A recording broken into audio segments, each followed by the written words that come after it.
Hey guys, in this quick tutorial, I'll show you how you can set up equity and asset in QuickBooks, so let's get started.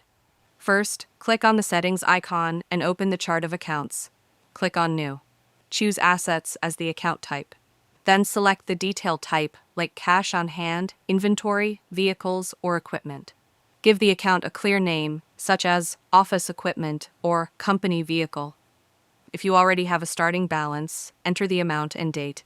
Click Save and Close. Then, let's create an equity account. Again, go to the chart of accounts and click New.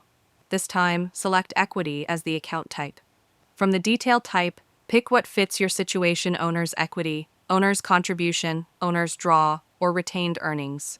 Name the account, for example, Owner Contribution Jawad. Click Save and Close. After that, record your transactions. If you purchase an asset with company money, record the payment to that asset account. If you invest personal money into the business, record it as a deposit and choose your owner's contribution account. And if you withdraw money, record it under owner's draw. And that's it. If you found this video helpful, consider giving it a like and subscribe.